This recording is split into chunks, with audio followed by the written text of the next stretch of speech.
सभी को नमस्कार। अन्वेषण आईएएस की इस यूट्यूब चैनल में आपका स्वागत है। आज हम फिर से एक वीडियो लेके आए हुए हैं आपके सामने और इस वीडियो में हम बात करेंगे previous year questions UPSC prelims का। जैसे आपको पता है ये दिसंबर महीना ख़त्म होने वाला है। लगभग आपके सामने 4 और 4.5 मंथ्स है क्योंकि मई में एग्ज़ाम है प्रीलिम्स 2024। तो ये समय है हमारी प्रिपरेशन को थोड़ा सा स्पीड बढ़ाने का, प्रीलिम्स के मोड पे आने का। और जो लोग पहली बार इस एग्ज़ाम को दे रहे होंगे, those who are the first timers, they have to analyse the previous year question paper as well. What are those areas where questions are frequently asked, ये भी हमें जाननी होगी। और क्या हम एक्सपेक्ट कर सकते हैं जो हमारे सिलेबस है और कहाँ से आने की चांसेस है, संभावना है, वो भी एक बार हम बात कर लेंगे। आज इस वीडियो में हम देखेंगे कुछ ऐसे क्वेश्चंस जो कि हम ये नहीं तो बोल सकते हैं कि कोई एक पर्टिकुलर टॉपिक से आया हुआ है, जो मिक्स्ड कॉन्सेप्ट है उसको लेके क्वेश्चन या सवाल पूछे जा रहे हैं। Mixed concept in the sense कि आप ये बोल सकते हो आपको 2-3 कॉन्सेप्ट्स के बारे में यदि आपको पता होगा तभी आप ये क्वेश्चंस के आंसर आप कर पाओगे। चलिए आगे बढ़ते हैं और बात करते हैं आज की क्वेश्चन क्या क्या है हमारे सामने। यदि आप देखोगे पहला क्वेश्चन जो आपके स्क्रीन पर दिख रहा है 2011 के क्वेश्चन है और वो कॉन्सेप्ट ये है कि economic growth is usually coupled with which of the following. इसका मतलब ये है कि इकोनॉमिक ग्रोथ जो इकोनॉमी में दिखाई पड़ती है वो किसके साथ साथ चलती है, या इकोनॉमिक ग्रोथ यदि बढ़ती है तो वो कौन सी, which of the following element is simultaneously occurred, तो साथ में कौन सी कंपोनेंट साथ साथ चलती है। यदि आप देखोगे इकोनॉमी के अंदर जब ग्रोथ रेट बढ़ती है, इकोनॉमी की ग्रोथ रेट बढ़ती है, तो साथ में आपने देखा होगा मॉडरेट अमाउंट ऑफ, जिसको हम प्राइस लेवल भी बोलते हैं, price level in the sense की price of goods and services in the market, वो भी साथ साथ में बढ़ती रहती है। ठीक है, इकोनॉमिक ग्रोथ बढ़ने के साथ साथ प्राइस लेवल में भी ग्रेजुअल इंक्रीज या इंक्रीमेंट होती है, तो price of goods and services. तो यदि आप आंसर को देखोगे तो पर्टिकुलरली इकोनॉमिक ग्रोथ जो है वो इन्फ्लेशन के साथ साथ ही चलती है। यदि आप इसके अलावा स्टैगफ्लेशन देखते हो, स्टैगफ्लेशन है क्या, इन्फ्लेशन होती है बट इकोनॉमिक ग्रोथ जो है वो स्टैग्नेंट हो जाती है। तो स्टैगफ्लेशन क्या है, स्टैग्नेंट इकोनॉमिक ग्रोथ, और economy is in stagnation along with the inflation, तो that is known as the stagflation। अब तो डिफ्लेशन में आते हो, deflation is a kind of phase जहां पे हम नेगेटिव और इकोनॉमिक ग्रोथ हमें दिखाई पड़ती है, इकोनॉमिक ग्रोथ बढ़ती नहीं है, कम होना चालू हो जाता है। यदि आप हाइपर इन्फ्लेशन पे जाओगे, हाइपर इन्फ्लेशन में ये होती है जो इन्फ्लेशन है that is something at a very increasing rate और रैपिड रेट।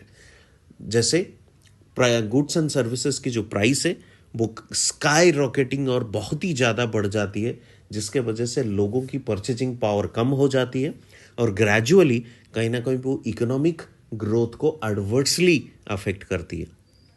ठीक है, तो ये जो कॉन्सेप्ट्स है इसको हमें समझना होगा।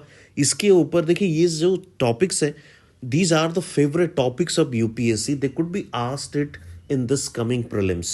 So we must have very much concern and careful about these topics. Okay, चलिए आगे बढ़ते हैं हम लोग। सेकेंड क्वेश्चन आपके सामने ये है, with reference to the Indian economy, consider the following statements. The rate of growth of real gross domestic product has steadily increased in the last decade. देखिए ये जो सवाल जो है यहाँ पे, rate of growth of real domestic product, and यहाँ पे सिर्फ लिखा हुआ है सेकंड स्टेटमेंट देखोगे आप, the gross domestic product and market prices. अब इन दोनों कॉन्सेप्ट में जो डिफरेंस क्या है, डिफरेंस ये है व्हेन वी से real gross domestic product, real gross domestic product ये होता है कि जो आपकी जीडीपी है वो in terms of constant year और कांस्टेंट प्राइस और बेस ईयर जिसको हम लोग बोलते हैं, ठीक है। और जीडीपी एट मार्केट प्राइस जहाँ पे बात हो रही है, यहाँ पे सिर्फ करंट ईयर की बात हो रही है और वो मार्केट प्राइस की बात कर रही है। यदि आप देखोगे पहली स्टेटमेंट यहाँ पे दिया हुआ है क्या, देखिए दोनों ही स्टेटमेंट जो है वो बहुत ही एक्सट्रीम वर्ड यूज कर रहे हैं, steadily increased, steadily increased.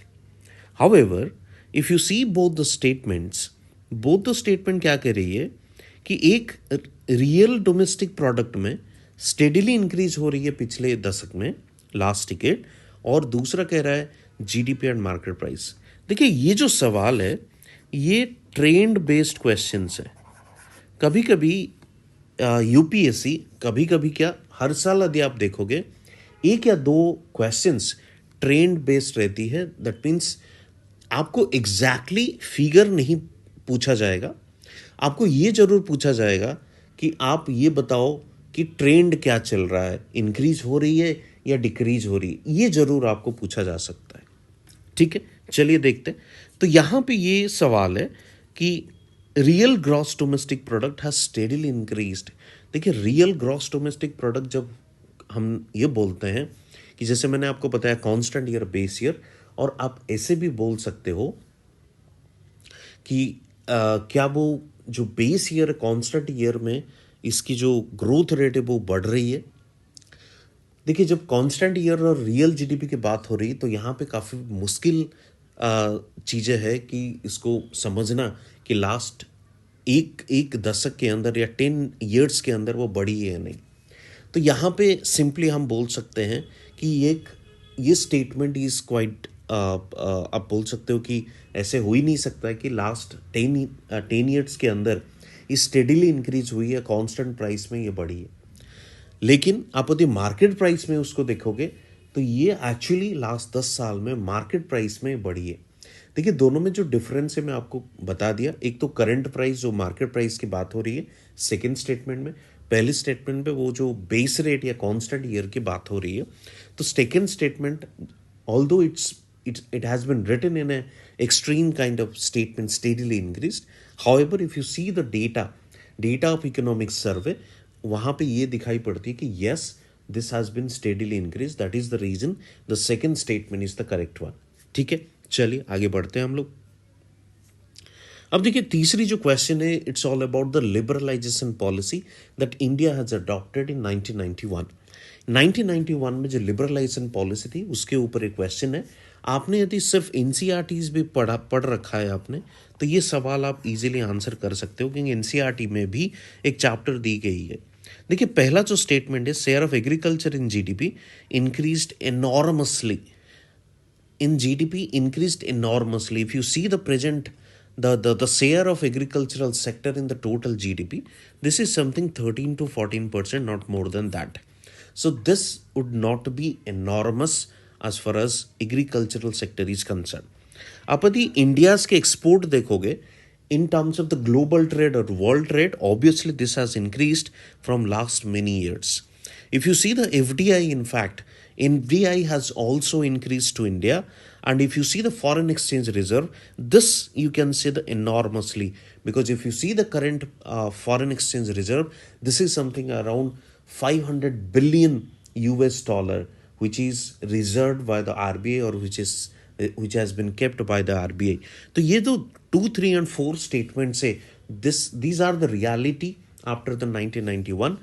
However, liberalisation के बाद एग्रीकल्चर सेक्टर में उतनी बढ़ोतरी हमें नहीं देखने को मिलती है।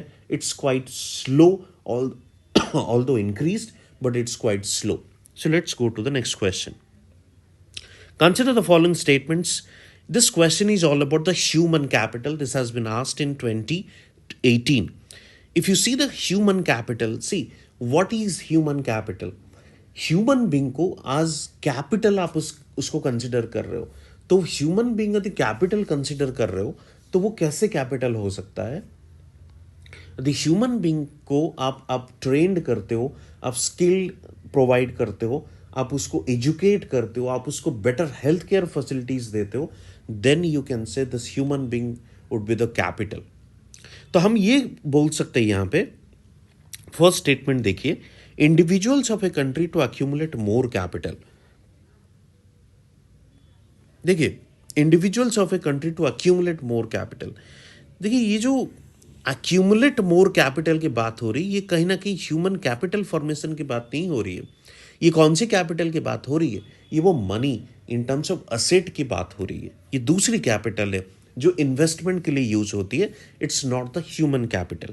देखिए, capital is a positive term increasing the knowledge, skill level, and capacities of the people of the country. Very much true that second statement is the real meaning of this human capital. Accumulation of tangible wealth in the sense that the properties, the land, the car, the kind of buildings, machines, these are tangible in nature. But fourth statement यदि आप देखोगे, accumulation of intangible wealth, it simply means this health, education, skill, well-being of individuals. So all those things come under this human capital formation. So if you see the answer, then it's something second statement and fourth statement are correct as far as human capital is concerned. Next question. The national income of a country for a given period is equal to, if you simply want to define the national income of a country, if you can say that the money value of final goods and services produced in a geographical boundary within a given period of time, let's say 1 year. Let me repeat this for you. National income can be defined, or national income of a country for a given period can be defined as the money value of final goods and services. See, money value in the sense the price of, or the price at which those goods and services are available in the market, and the final goods, because as far as GDP or national income calculation is concerned, as you know, we do not consider intermediate products due to certain limitations, or what we call the the problem of double counting. That is the reason we do not consider the intermediate goods. What we consider the final goods. So you can simply say the money value of final goods and services produced in a particular economy or within a geographical boundary of a country, and with a given period, that is simply within a year or within a financial year. That is what is all about the national income. This has been again asked in the UPSC exam. So that's it from my side in today's video. We will come soon with certain more videos with respect to the previous year analysis of economy and other subjects as well. Till then, all the best. See you soon in this particular platform. If you like the video, if you like it, share it, and subscribe our channel to get more such updates. Thank you. All the best.